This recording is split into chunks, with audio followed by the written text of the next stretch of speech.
Happening right now, family and friends are gathered to remember a Jacksonville teenager killed yesterday in a double shooting in front of the Landing. You're looking at a live picture from a vigil for 16-year-old Kamoy Peterson. Loved ones describe him as a young man with a great sense of humor. A 13-year-old boy was also hit by gunfire. He is expected to recover. The sheriff now says the shooting was likely gang-related.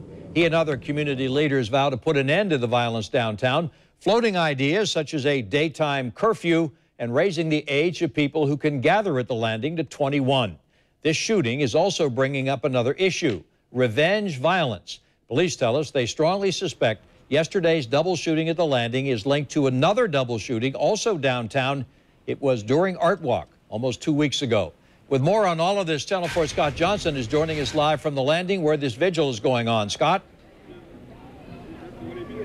Yeah, Tom, the mother of Kamoy Peterson, the young man who was killed, is now rebuking some of the things that have been reported in both the media and come out of the sheriff's office that would give any indication that this was gang-related in reference to her son.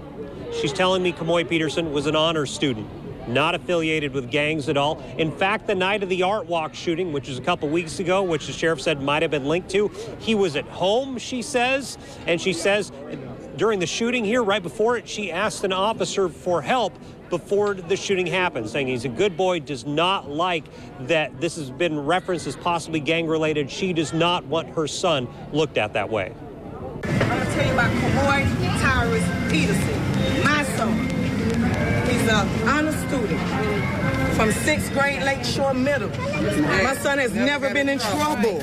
Never got in trouble. He's never been in any kind of altercation with the law.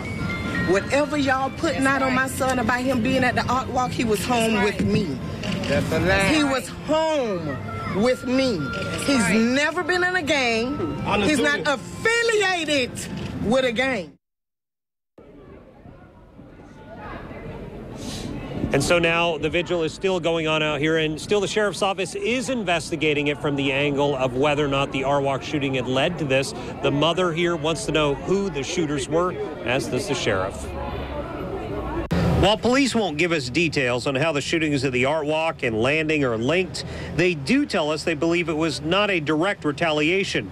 Sheriff Mike Williams saying something specific happened on Monday to cause the shooting at the Landing. Still, the sheriff knows retaliation often turns into a motive for shooting. And I think it's a problem everywhere. And yeah, we've had our share of those, absolutely.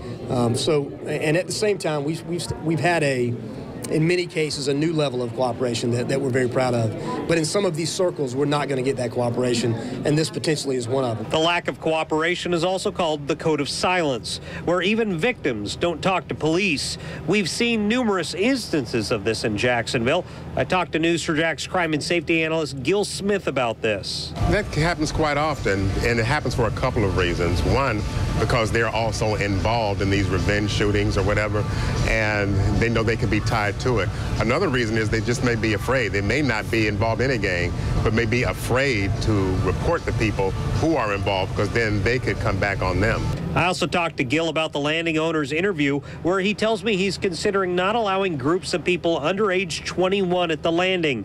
Gil says that will need to be worked out with law enforcement and done uniformly with every group to make it work. It's not a hard thing to do, but they have to be careful and not target any particular race or gender. That can become a very serious issue if, for example, they're only breaking up African-American males, and you'll see another group twice as large, and maybe white females gathered, and not saying anything to them. So that's something I'm sure that they're aware of, and that's what they need to monitor very closely. And just during my story here, it looks like there was some interaction with police and possibly them taking someone into custody. I don't know the nature of that, if that was just something going on here or not. We're trying to determine that. Eric Avanier is out here, and he will have more details on that coming up at 6:30. We're trying to gather if anything of news worth is going on out here. We'll let you know as soon as we do. We're now live at the Landing. Scott Johnson, Channel 4, the local station. Scott, has anyone you've spoken to said there's a timetable for a decision on either a daytime curfew for teens or an age requirement for being at the Landing?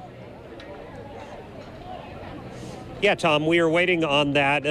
The owner of the landing told me he intends to meet with the sheriff next week. He's out of town right now, and once he's in town next week, he will be meeting with the sheriff and possibly the mayor to discuss some of those options for downtown.